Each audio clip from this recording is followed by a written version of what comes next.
ಆತ್ಮೀಯ ಸ್ನೇಹಿತರೆ ನಮಸ್ಕಾರ. ಗೆಳೆಯರೆ, ಕರ್ನಾಟಕ ಕಾಂಗ್ರೆಸ್ನಲ್ಲಿ ಮಾತ್ರ ಅಲ್ಲ, ಕರ್ನಾಟಕ ಬಿಜೆಪಿಯಲ್ಲಿಯೂ ಕೂಡ ನಾಯಕತ್ವದ ಜಟಾಪಟಿ ಬಹಳ ಜೋರಾಗಿ ಕೇಳಿಬರ್ತಾ ಇದೆ. ಈ ಮೊದಲು ಬಿಜೆಪಿಯಲ್ಲಿ ರಾಜ್ಯಾಧ್ಯಕ್ಷರ ಬದಲಾವಣೆಯ ವಿಚಾರವಾಗಿ ಬಹಳ ದೊಡ್ಡ ಮಟ್ಟದಲ್ಲಿ ಚರ್ಚೆಯಾಗಿತ್ತು. ರೆಬಲ್ ನಾಯಕರು ದೆಹಲಿಗೆ ಹೋಗಿ ಬಂದರು. ಆ ನಂತರದಲ್ಲಿ ಒಂದಷ್ಟು ಬದಲಾವಣೆಗಳು ಆಗತ್ತೆ ಅನ್ನುವಂತಹ ವಿಚಾರವನ್ನು ನಿರೀಕ್ಷಿಸಲಾಗಿತ್ತು. ವಿಜಯೇಂದ್ರ ಅವರ ನಡೆಯೂ ಕೂಡ ಆ ತರಹ ಇತ್ತು. ಆದರೆ ಅಂತಿಮವಾಗಿ ಬಿಜೆಪಿ ಯಾವಾಗ ರಾಷ್ಟ್ರೀಯ ಅಧ್ಯಕ್ಷರನ್ನು ಆಯ್ಕೆ ಮಾಡ್ತು, ಆ ನಂತರದಲ್ಲಿ ತನ್ನ ಅಧಿಕೃತವಾಗಿರುವಂತಹ ನಿಲುವನ್ನು ಸ್ಪಷ್ಟಪಡಿಸಿತು. ಸದ್ಯಕ್ಕಂತೂ ವಿಜಯೇಂದ್ರ ಅವರ ಬದಲಾವಣೆ ಇಲ್ಲ. ಮುಂದಿನ ವರ್ಷದವರೆಗೂ ವಿಜಯೇಂದ್ರ ಅವರೇ ಬಿಜೆಪಿಯ ರಾಜ್ಯ ಅಧ್ಯಕ್ಷರು ಆಗಿರ್ತಾರೆ ಅಂತ. ಈಗ ಬಿಜೆಪಿಯಲ್ಲಿ ಮತ್ತೊಂದು ನಾಯಕತ್ವದ ವಿಚಾರದಲ್ಲಿ ಬಹಳ ಜಟಾಪಟಿ ಶುರುವಾಗಿದೆ. ಅದುವೇ ವಿಪಕ್ಷ ನಾಯಕರು ಯಾರಾಗಬೇಕು ಅಂತ. ಈಗ ಆಲ್ರೆಡಿ ವಿಪಕ್ಷ ನಾಯಕರಾಗಿ ಆರ್ ಅಶೋಕ್ ಅವರಿದ್ದಾರೆ. ಆದರೆ ಆರ್ ಅಶೋಕ್ ಅವರ ವಿಚಾರವಾಗಿ ಹೈಕಮಾಂಡ್ಗೆ ಈ ಹಿಂದೆಯಿಂದಲೂ ಕೂಡ ದೂರುಗಳು ಹೋಗ್ತಾ ಇದ್ದಾವೆ. ಯಾವಾಗ ವಿಜಯೇಂದ್ರ ಅವರ ಬದಲಾವಣೆ ಆಗೋದಿಲ್ಲ ಅಂತ ಸ್ಪಷ್ಟವಾಯಿತು, ಆಗ ರೆಬಲ್ ಬಣ ಅಟ್ಲೀಸ್ಟ್ ವಿಪಕ್ಷ ನಾಯಕರನ್ನಾದರೂ ಕೂಡ ಬದಲಾವಣೆ ಮಾಡಿ, ವಿಪಕ್ಷ ನಾಯಕರಾದರೂ ಬದಲಾವಣೆ ಆಗಬೇಕು. ಈಗಿರುವಂತಹ ವಿಪಕ್ಷ ನಾಯಕರು ಸರ್ಕಾರವನ್ನು ಯಾವುದೇ ರೀತಿಯಾಗಿ ಪೇಚಿಗೆ ಸಿಲುಕಿಸುವಂತಹ ಕೆಲಸವನ್ನು ಮಾಡ್ತಾ ಇಲ್ಲ. ಅವರು ಯಾವುದೇ ರೀತಿಯಾಗಿ ಅಗ್ರೆಷನ್ನಲ್ಲಿ ಹೋಗ್ತಾ ಇಲ್ಲ. ಹಾಗಾಗಿಯೇ ಕರ್ನಾಟಕದಲ್ಲಿ ಸರ್ಕಾರ ಏನು ಮಾಡಿದ್ರೂ ಎಲ್ಲವೂ ಕೂಡ ಸರಿ ಅನ್ನುವ ಹಾಗೆ, ಮತ್ತು ಸರ್ಕಾರದ ಅನೇಕ ವೈಫಲ್ಯಗಳು ಇದುವರೆಗೂ ಕೂಡ ಯಾವುದೇ ಎಫೆಕ್ಟ್ ಆಗಿಲ್ಲ. ಹಾಗಾಗಿಯೇ ಸರ್ಕಾರದ ವಿಚಾರವಾಗಿ ವಿಪಕ್ಷಗಳು ಯಾವುದೇ ರೀತಿಯಾಗಿರುವಂತಹ ಸ್ಟ್ರಾಂಗ್ ನಿಲುವು ಪಡೆದುಕೊಳ್ತಾ ಇಲ್ಲ, ಮತ್ತು ಸದನದಲ್ಲಿ ವಿಪಕ್ಷಗಳು ವೀಕ್ ಆಗಿ ಕಾಣಿಸ್ತಾ ಇದೆ ಅನ್ನುವಂತಹ ದೂರುಗಳು ಕೂಡ ಹೋಗಿದೆ. ನಿಜಕ್ಕೂ ಗೆಳೆಯರೇ, ಈ ವಿಚಾರ ಏನಿದೆಯಲ್ಲ, ಇದು 100ಕ್ಕೆ 100ರಷ್ಟು ಸತ್ಯ. ಯಾಕೆಂದರೆ ವಿಪಕ್ಷದಲ್ಲಿ ಅಂತಹ ಅನುಭವ ಇರುವಂತಹ ಯಾವ ನಾಯಕರು ಕೂಡ ಸದನದಲ್ಲಿ ಕಾಣಿಸ್ತಾ ಇಲ್ಲ. ಈ ಹಿಂದೆ ಬಸವರಾಜ ಬೊಮ್ಮಾಯಿ ಅವರಿದ್ದರು, ಆನಂತರದಲ್ಲಿ ಯಡಿಯೂರಪ್ಪನವರಿದ್ದರು, ಕುಮಾರಸ್ವಾಮಿ ಅವರಿದ್ದರು. ಆದರೆ ಈಗ ಸಿದ್ದರಾಮಯ್ಯ ಅವರ ಪ್ರಶ್ನೆಗೆ ಉತ್ತರವನ್ನು ಕೊಡೋಕ್ಕೂ ಆಗದೆ ಆರ್ ಅಶೋಕ್ ಆ್ಯಂಡ್ ಟೀಮ್ ಒದ್ದಾಡ್ತಾ ಇರೋದು ನೋಡಿದ್ರೆ, ಸರ್ಕಾರದ ವಿರುದ್ಧವಾಗಿ ವಿಪಕ್ಷಗಳು ಮಾಡಬೇಕಾಗಿರುವಂತಹ ಸ್ಟ್ರಾಂಗ್ ಆಗಿರುವಂತಹ ಕೆಲಸವನ್ನು ಮಾಡೋದಕ್ಕೆ ಆಗ್ತಾ ಇಲ್ಲ ಅನ್ನೋದು ಗೊತ್ತಾಗ್ತಾ ಇದೆ. ಇದೇ ವಿಚಾರವಾಗಿಯೇ ಈಗ ದೂರು ಹೋಗಿದೆ. ಈ ದೂರು ಹೋಗಿದ್ದು ರಾಧಾ ಮೋಹನ್ ದಾಸ್ ಅಗರ್ವಾಲ್ ಅವರ ಬಳಿ ಹೋಗಿದೆ, ಕರ್ನಾಟಕ ರಾಜ್ಯದ ಉಸ್ತುವಾರಿ. ಹಾಗಾಗಿಯೇ ರಾಧಾ ಮೋಹನ್ ದಾಸ್ ಅಗರ್ವಾಲ್ ಅವರು ಏನು ಹೇಳಿದ್ದಾರೆ ಅಂದರೆ, ನೀವು ಯಾರ ಅಪ್ಪಣೆಗೂ ಕೂಡ ಕಾಯಬೇಕಾಗಿಲ್ಲ, ನಿಮಗೆ ಯಾವುದು ಸರಿ ಅನಿಸುತ್ತೋ ಅದನ್ನು ಮಾಡಿ ಅಂತ ಹೇಳುವ ಮೂಲಕ ವಿಪಕ್ಷ ನಾಯಕ ಸ್ಥಾನದ ರೇಸ್ಗೆ ಒಬ್ಬೊಬ್ಬರನ್ನೇ ಬಿಡೋದಕ್ಕೆ ಮುಂದಾಗಿದ್ದಾರಾ ಅನ್ನುವಂತಹ ಅನುಮಾನಗಳು ಕೂಡ ಈಗ ಕಾಣ್ತಾ ಇದೆ. ಯಾಕೆಂದರೆ ಗೆಳೆಯರೆ, ಈ ರೀತಿಯಾಗಿ ಹಿಂದೆ ರಾಜ್ಯ ಉಸ್ತುವಾರಿಯವರು ಯಾವತ್ತೂ ಕೂಡ ಹೇಳಿರಲಿಲ್ಲ. ವಿಪಕ್ಷ ನಾಯಕರ ಒಂದು ಮಾತನ್ನು ತೆಗೆದುಕೊಂಡು ಅವರ ಜೊತೆ ಚರ್ಚೆಯನ್ನು ಮಾಡಿ ಆನಂತರ ಸದನದಲ್ಲಿ ಮಾತನಾಡಿ ಅಂತ. ಆದರೆ ಈಗ ಆ ತರಹ ಆಗ್ತಾ ಇಲ್ಲ. ಸೊ ಯಾಕೆ ಈ ವಿಚಾರವನ್ನು ಹೇಳ್ತಾ ಇದ್ದೀನಿ ಅಂದರೆ ಗೆಳೆಯರೆ, ಆರ್ ಅಶೋಕ್ ಅವರು ಏನೋ ಒಂದು ನೋಟಿಸ್ ಮಾಡದೇ ಇರುವಂತಹ ಸೂಕ್ಷ್ಮವನ್ನು ಅರವಿಂದ್ ಬೆಲ್ಲದವರು ನೋಟಿಸನ್ನು ಮಾಡಿದ್ರು. ಅದನ್ನು ದೊಡ್ಡ ಮಟ್ಟದಲ್ಲಿ ತೆಗೆದುಕೊಂಡು ಹೋದರು. ಹೊರಗಡೆಯೂ ಕೂಡ ಆ ವಿಚಾರ ಬಹಳ ದೊಡ್ಡ ಮಟ್ಟದಲ್ಲಿ ಚರ್ಚೆಯಾಯಿತು, ಮತ್ತು ಅದು ದೇಶವ್ಯಾಪಿ ಚರ್ಚೆಯಾಯಿತು. ಯಾವುದು ಆ ವಿಚಾರ ಅಂದರೆ, ರಾಜ್ಯಪಾಲರ ಫೋನ್ ಟ್ಯಾಪಿಂಗ್ ವಿಚಾರವಾಗಿ. ಯಾವಾಗಲೂ ಕೂಡ ಈಗ ಕಾನೂನು ಸಚಿವರಾಗಿರುವಂತಹ ಎಚ್ ಕೆ ಪಾಟೀಲ್ ಅವರು 2-3 ಬಾರಿ ಸದನದಲ್ಲಿ ಹೇಳಿದ್ರು, ಏನು ಅಂದರೆ, ಕೇಂದ್ರದ ಗೃಹ ಇಲಾಖೆಯಿಂದ ರಾಜ್ಯಪಾಲರಿಗೆ ಫೋನ್ ಬಂದಿದೆ, ಇದರ ಬಗ್ಗೆ ನಮಗೆ ಪಕ್ಕಾ ಇನ್ಫಾರ್ಮೇಷನ್ ಇದೆ ಅಂತ.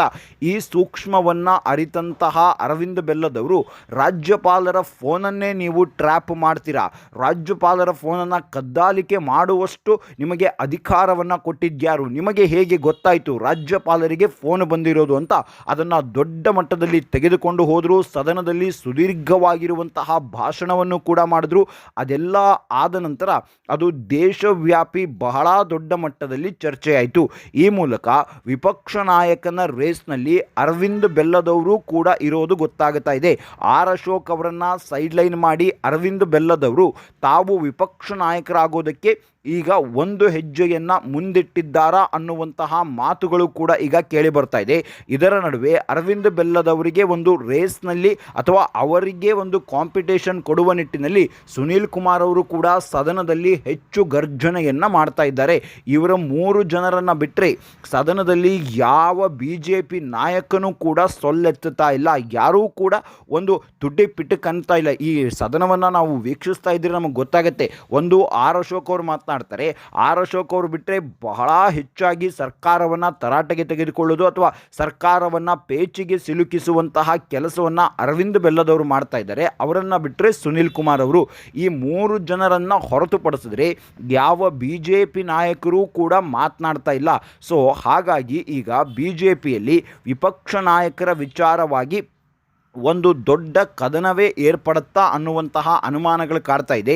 ಈ ಹಿಂದೆಯಿಂದಲೂ ಕೂಡ ಆರ್ ಅಶೋಕ್ ಅವರನ್ನಾದರೂ ಬದಲಾಯಿಸಿ ಅಥವಾ ವಿಜಯೇಂದ್ರ ಅವರನ್ನಾದರೂ ಬದಲಾಯಿಸಿ ಅನ್ನುವಂತಹ ಕೂಗು ರೆಬಲ್ ಬಣದಲ್ಲಿ ಇದ್ದೇ ಇತ್ತು. ಆದರೆ ಅರವಿಂದ್ ಬೆಲ್ಲದವರು ಯಾವ ಒಂದು ಬಣದಲ್ಲಿಯೂ ಕೂಡ ಅವರು ಗುರುತಿಸ್ಕೊಂಡಿರಲಿಲ್ಲ. ಒಂದು ಕಡೆ ವಿಜಯೇಂದ್ರ ಬಣದಲ್ಲೂ ಅವರು ಗುರುತಿಸ್ಕೊಂಡಿರಲಿಲ್ಲ, ರೆಬಲ್ ಬಣದಲ್ಲೂ ಅವರು ಗುರುತಿಸ್ಕೊಂಡಿರಲಿಲ್ಲ, ತಟಸ್ಥರಾಗಿಯೇ ಇದ್ದರು. ಹೀಗೆ ತಟಸ್ಥರಾಗಿಯೇ ಇದ್ದಾಗ ಒಂದು ಹಂತದಲ್ಲಿ ಅರವಿಂದ್ ಬೆಲ್ಲದವರು ರಾಜ್ಯಾಧ್ಯಕ್ಷರಾಗುತ್ತಾರೆ ಅನ್ನುವಂತಹ ವಿಚಾರವೂ ಕೂಡ ಮುನ್ನೆಲೆಗೆ ಬಂತು. ಆನಂತರ ಅದು ಅದೇ ರೀತಿಯಾಗಿ ಸೈಲೆಂಟ್ ಆಯಿತು. ಈಗ ಅರವಿಂದ್ ಬೆಲ್ಲದವರಿಗೆ ರಾಜ್ಯದ ವಿಪಕ್ಷ ನಾಯಕನ ಸ್ಥಾನ ಒಲಿಯುವಂತಹ ಎಲ್ಲ ಲಕ್ಷಣಗಳು ಕಾಣಿಸ್ತಾ ಇದೆ ಅಂತ ಬಿ ಜೆ ಪಿಯ ಬಲ್ಲ ಮೂಲಗಳು ಹೇಳ್ತಾ ಇದೆ. ಇದು ಇನ್ನೂ ಕೂಡ ಬಹಿರಂಗವಾಗಿ ಚರ್ಚೆಗೆ ಬಂದಿಲ್ಲ. ಆದರೆ ಆಂತರಿಕವಾಗಿ ಈ ವಿಚಾರದ ಬಗ್ಗೆ ಚರ್ಚೆ ಆಗ್ತಾ ಇದೆ. ಆರ್ ಅಶೋಕ್ ಅವರು ಸಮರ್ಥರಾಗಿ ವಿಪಕ್ಷವನ್ನು ನಡೆಸ್ತಾ ಇಲ್ಲ ಅನ್ನುವಂತಹ ಒಂದು ವಿಚಾರವೂ ಕೂಡ ಈಗ ಬೆಳಕಿಗೆ ಬರ್ತಾ ಇದೆ. ಏನು ಅಂದರೆ ಈ ಒಂದು ಸ್ಪೆಷಲ್ ಅಧಿವೇಶನವನ್ನು ಕರೆದಿದ್ದು ಯಾಕೆ ಅಂದರೆ VBG ರಾಮ್ಜಿ ಏನು ಇದೆಯಲ್ಲ ಆ ಒಂದು ಯೋಜನೆಯ ಬಗ್ಗೆ ಕರೆದಿದ್ದು, ಅದನ್ನು ಸ್ಪಷ್ಟವಾಗಿ ಪ್ರತಿಪಾದಿಸಬೇಕಿತ್ತು, ಅದನ್ನು ಇವರು ಸಪೋರ್ಟ್ ಮಾಡ್ಕೋಬೇಕಾಗಿತ್ತು, ಅದನ್ನು ಇವರು ತುಂಬ ಪ್ರತಿಪಾದಿಸಬೇಕಾಗಿತ್ತು. ಆದರೆ ಆರ್ ಅಶೋಕ್ ಅವರು ಅದನ್ನು ಮಾಡ್ತಾ ಇಲ್ಲ. ಅದರ ಬದಲಾಗಿ ಸುನಿಲ್ ಕುಮಾರ್ ಅವರು ಮಾಡ್ತಾ ಇದ್ದಾರೆ ಮತ್ತು ಅರವಿಂದ್ ಬೆಲ್ಲದವರು ಕೂಡ ಮಾಡ್ತಾ ಇದ್ದಾರೆ.